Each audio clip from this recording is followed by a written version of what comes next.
How I weather stripped my mini Ikea greenhouse because I'm extra. The Weatherstrip seals cost $3 from Walmart. Just measure the length and stick. No more gap. I repeated this process for all 4 sides. Now time for the doors on top. Notice how I just eyeballed everything. No need to measure carefully.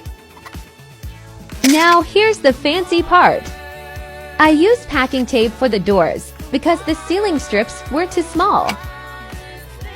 It's not perfect, but that's okay.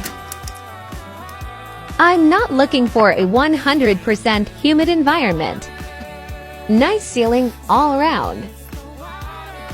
Before and after. Woot woot. Would you try this hack?